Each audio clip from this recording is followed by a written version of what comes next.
DSC అక్రమాలపై ఈ నెల 6 నుంచి 10 వరకు చేపట్టే ఆందోళన కార్యక్రమాలను విజయవంతం చేయాలని సింగనమల వైఎస్ఆర్సీపీ శ్రేణులకు పిలుపునిచ్చారు నియోజకవర్గ సమన్వయకర్త మాజీ మంత్రి శైలజనాథ్. సింగనమలలో నియోజకవర్గ స్థాయి కార్యకర్తల సమావేశంలో ఈ మేరకు శైలజనాథ్ దిశానిర్దేశం చేశారు. నిరుద్యోగ యువతకు జరిగిన అన్యాయాన్ని ప్రజల్లోకి తీసుకెళ్లేందుకు పార్టీ కార్యకర్తలు, నిరుద్యోగ యువత, విద్యార్థులు పెద్ద సంఖ్యలో నిరసన కార్యక్రమాల్లో పాల్గొనాలన్నారు.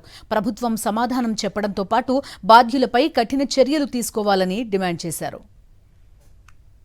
నిజం పక్కన నిలబడ్డ వాళ్ళం, సత్యం పక్కన నిలబడి పోరాటం చేస్తున్న వాళ్ళం, సత్యానికి తప్ప జనానికి తప్ప కేవలం అధికారాల కోసం ఎటువంటి పరిస్థితుల్లో భయపడడానికి వైఎస్ఆర్ కాంగ్రెస్ పార్టీ కార్యకర్తలు లేరన్న సంగతి స్పష్టంగా చెప్పాల్సిన అవసరం ఉంది.